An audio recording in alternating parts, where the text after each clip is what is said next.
Did Jaime Lannister really get redeemed, or was he always destined for a tragic end? The debate rages on, but we're about to put it to rest. Join us as we dissect the most convincing fan theories, laying out the evidence that will force you to completely re-evaluate the Kingslayer's entire arc and his place in Westeros history. Let's start with the basics. What even is redemption in Westeros? It's not like the stories. There are no white knights riding in to fix their mistakes, no magical absolution for past sins. Redemption here is messy, incremental, and often incomplete. For years, fans have split into two camps: those who see Jaime's journey from Kingslayer to Winterfell's defender as proof of true change, and those who argue his final return to Cersei was a surrender to fate, undoing every step forward. But to settle this, we need to stop asking if he achieved redemption and start asking if redemption was ever the point. First, let's unpack the redemption arc theory, the backbone of why so many viewers rooted for Jaime. The evidence here is impossible to ignore. This is the man who pushed a child out a window to protect a secret, who laughed off Joffrey's cruelty, who spent decades hiding behind cynicism to avoid confronting his guilt. Then came the Hand, his literal and metaphorical loss of the identity he'd built as a Lannister weapon. Captured, humbled, forced to rely on Brienne of Tarth, a woman he'd mocked for her devotion to honor, he began to unlearn the lessons Tywin and Cersei had drilled into him. He saved Brienne from a bear pit, not for glory, but because it was right. He gave her Oathkeeper, a sword that symbolized the oath he wanted to keep, not the ones he'd broken. He fought the White Walkers alongside the North, a Lannister standing against the very people his family had terrorized for years. To supporters of this theory, these acts aren't just good deeds, they're a rejection of his old self. When he dubbed Brienne a knight, he wasn't just honoring her, he was honoring the knight he'd once wanted to be. This, they argue, is redemption, not erasing the past, but choosing to be better than it. But the tragic fate camp fires back with a brutal question. If he was truly redeemed, why did he run back to Cersei? This is where the most compelling counter-theory emerges. The idea that Jaime's redemption was always a facade, a temporary detour from the darkness he was born into. Lannister pride, they say, isn't just a motto, it's a cage. Tywin's voice haunted him. "You're a waste of a good name." Cersei's love was a noose he could never untie. "We're monsters, us Lannisters," and even his brief moments of heroism were rooted in guilt, not growth. Consider his final choice: abandoning Brienne, abandoning the North, abandoning the man he'd started to become, all to die with Cersei in a collapsing Red Keep. To tragic fate theorists, this isn't a mistake, it's destiny. Jaime was never meant to be a hero. He was meant to be a cautionary tale, a man who tasted goodness but couldn't hold on to it because his blood and his past were stronger than his will. The evidence here is in his own words, from the first season to the last. "I've never been much of a hero," he admits, and in the end, he proves it. But let's dig deeper, because the most fascinating fan theories don't pick sides. They ask, what if Jaime's story isn't about redemption or tragedy? What if it's about the impossibility of separating the two? Take the dual identity theory, which argues Jaime was never one person. He was always the Kingslayer, and the man who saved King's Landing from Aerys's wildfire, the Lannister and the knight, the monster and the hero. His arc isn't a straight line, it's a pendulum, swinging between his worst and best selves. The key evidence here is his relationship with truth. For years he lied about why he killed Aerys, letting the world call him a traitor because admitting he'd saved thousands would mean confronting the fact that his dishonor was actually honor. When he finally tells Brienne the truth, "I was the Kingslayer, but I was also the King's savior," it's not a moment of redemption, it's a moment of acceptance. He stops trying to be one thing or the other. He accepts that he's both, and that's okay. Then there's the intent versus outcome theory, which forces us to reevaluate what redemption even means. Jaime never set out to be redeemed. He set out to survive, then to atone, then to understand. His final choice to go back to Cersei, was it a failure, or was it the most honest thing he ever did? Think about it. Jaime spent his life running from his feelings for Cersei, from the guilt of their incest, from the fact that she was the only person who ever saw him as Jaime, not the Kingslayer or a Lannister. Going back to her wasn't about choosing darkness, it was about choosing truth. He knew she was a monster. He knew she'd burn Westeros to the ground. But he also knew he couldn't live with himself if he let her die alone. That's not redemption. That's humanity, messy, contradictory, tragic, and beautiful.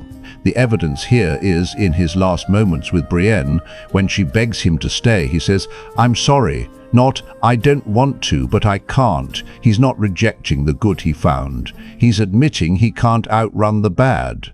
So let's put the debate to rest. Jaime Lannister wasn't redeemed, and he wasn't destined for tragedy. He was a man who made terrible choices, then tried to make better ones. A man who loved too hard, hated too deeply, and struggled until the end to reconcile the two. The fan theories we've dissected don't just give us answers. They give us a way to see Jaime for who he really was, not a character in a story, but a mirror. He shows us that redemption isn't about being perfect. It's about being present, in our mistakes, in our growth, in the messy space between who we were and who we want to be. He shows us that tragedy isn't about fate. It's about choice. And sometimes the bravest choice isn't to be a hero. It's to be honest even when it destroys you. When we re-evaluate Jaime's arc, we're not just re-evaluating the Kingslayer. We're re-evaluating Westeros itself, a world that loves to label people as heroes or villains, but never stops to ask if the labels fit. Jaime Lannister's place in Westeros history isn't as a redeemed knight or a tragic monster. It's as a reminder that the most interesting stories aren't about good versus evil. They're about people, flawed, conflicted, human people, fighting to find their way in a world that doesn't make it easy. So the next time someone asks if Jaime was redeemed or tragic, tell them this: he was both. And that's why we'll keep talking about him for years to come. The throne room of King's Landing reeked of wildfire that night, the acrid, sickly sweet stench clinging to the stone walls like a curse. King Aerys II Targaryen, the Mad King, stood before his iron throne, his crown askew, his hands clasped around a torch that trembled in his grip. "Burn them," he shrieked, his voice cracking. "Burn them all. Let the city burn with the traitors." Outside, the Lannister army battered at the gates, but inside, the real threat wasn't swords. It was the caches of wildfire. Aerys had hidden beneath every street, every market, every home. And Jaime Lannister, just 17 years old, a new-made Kingsguard, stood behind him, his white cloak stained with sweat, his sword drawn at his side. The oath he'd sworn echoed in his ears, to protect the king, even at the cost of my own life. But that night, the king didn't need protection, he needed to be stopped. Jaime's sword moved faster than thought. Aerys never saw it coming. One moment he was screaming about fire, the next his throat was slit, his blood spraying across the throne's iron spikes. The torch clattered to the floor, guttering out before it could ignite anything. Jaime stood there, chest heaving, as the room fell silent. Then the doors burst open, and the First Lords poured in, their eyes widening at the sight of the dead king, the young Kingsguard with blood on his hands. No one asked why. No one noticed the wildfire torches, the Mad Kings raving, the city that had just been saved. They only saw a knight who'd broken his sacred oath. "Kingslayer," someone whispered. The word spread like wildfire itself, faster than any explanation Jaime could offer. By dawn, it was his name. Not Jaime Lannister, son of Tywin. Not Jaime, the boy who dreamed of being a hero. Just Kingslayer, the man who'd betrayed his king, his oath, his honor. That label became the mask Jaime wore for years. He didn't fight it. He embraced it. If the world wanted a villain, he'd give them one. When we first meet him in King's Landing, decades later, he's every bit the monster the stories made him out to be. Arrogant, sharp-tongued, unapologetic. He lounges in the Red Keep's gardens with Cersei, his twin, their hands tangled together in a secret only they dared to flaunt. "Honor is a fool's game," he tells her, laughing as he sips wine. "The only thing that matters is us." When Bran Stark stumbles upon them in the tower, Jaime doesn't hesitate. He shoves the boy out the window without a second glance, his voice cold. "The things I do for love." It's a line that seals his reputation, brutal, selfish, utterly without remorse. His arrogance oozes from every interaction. When Ned Stark arrives in King's Landing, Jaime meets him in the streets, his sword at his hip, a sneer on his face.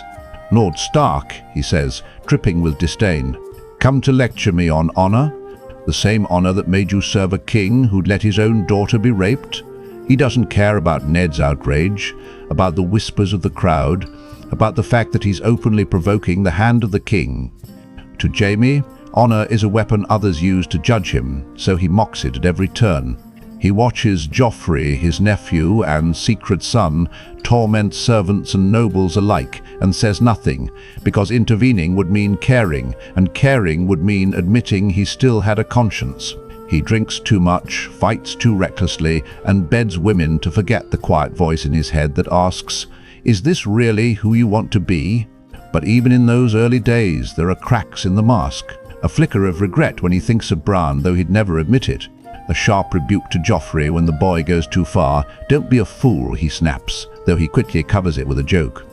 A moment of vulnerability with Cersei when he whispers, "I don't want to be the Kingslayer forever." She laughs it off, kisses him, and tells him he's overthinking. But the words hang in the air, because Jaime's loyalty to Cersei isn't just love, it's a lifeline. She's the only person who doesn't see the Kingslayer. She sees Jaime, the boy she grew up with, the knight who once brought her wildflowers from the gardens of Casterly Rock. For years, that loyalty is enough to keep him grounded, to make him ignore the parts of himself that crave more. But here's the question that lingers, even in those early, darkest days. Was Jaime Lannister ever truly a villain? Or was he just a boy who made a choice? One that the world refused to forgive, and then spent years hiding behind a mask to avoid the pain of that rejection. When he pushed Bran, he didn't do it because he was evil. He did it because he was scared of losing Cersei, scared of the secret that would destroy them both. When he mocked honor, he didn't do it because he believed it was worthless. He did it because honor had already rejected him. When he stood by and let Joffrey act out, he didn't do it because he was cruel. He did it because he'd learned that caring only led to hurt.